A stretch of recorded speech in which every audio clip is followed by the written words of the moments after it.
ഒരു simple investigative thriller മൂവിയാണ് Dominic and the ladies purse. Mammootty കമ്പനിയുടെ 6th പ്രൊഡക്ഷൻ വെഞ്ചർ ആയിട്ടുള്ള ഈ പടത്തിൽ ശരിക്കും പറഞ്ഞാൽ ഗൗതം മേനോൻ മമ്മൂട്ടി ആ ഒരു കൊളാബറേഷനിൽ വരുമ്പോൾ എന്തായിരിക്കും അവർ ഓഫർ ചെയ്യാൻ പോവുക. ഈവൻ ട്രെയിലർ ആൻഡ് ടീസർ അത്രത്തോളം ലോ എക്സ്പെക്ടേഷൻസ് പ്രൊവൈഡ് ചെയ്തിട്ടും കാത്തിരിക്കുന്നതിൻ്റെ മെയിൻ റീസൺ അതായിരുന്നു.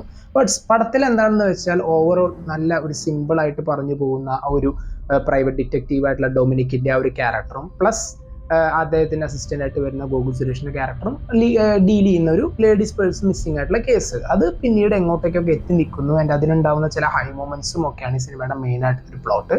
പടം കണ്ടു കഴിയുമ്പോൾ നമുക്ക് ജസ്റ്റ് ആ ഒരു എൻഡിങ് ഒക്കെ കുറച്ചുകൂടി ബെറ്റർ ആക്കായിരുന്നു. ബട്ട് എന്തോ ജസ്റ്റ് ഫ്ലാറ്റ് ആയിട്ട് പറഞ്ഞു നിർത്തിയ പോലുള്ള ഒരു ഫീൽ ആയിരുന്നു. ബട്ട് സ്റ്റിൽ അത്യാവശ്യം കണ്ടിരിക്കാവുന്ന, അത്രത്തോളം മോശമെന്ന് പറയാൻ പറ്റാത്തൊരു മൂവി തന്നെയാണ്. ആ ഒരു എൻഡിങ് കൂടി അവർ കുറച്ചും കൂടി ശ്രദ്ധിച്ചിരുന്നെങ്കിൽ, അല്ലെങ്കിൽ ആ ഒരു സ്ക്രിപ്റ്റ് വർക്കിൽ കുറച്ചും കൂടി അവർ ശ്രദ്ധിച്ചിരുന്നെങ്കിൽ അത്യാവശ്യം നല്ലൊരു കിടിലൻ വർക്കായി തന്നെ മാറിയേനെ ഈ പടം.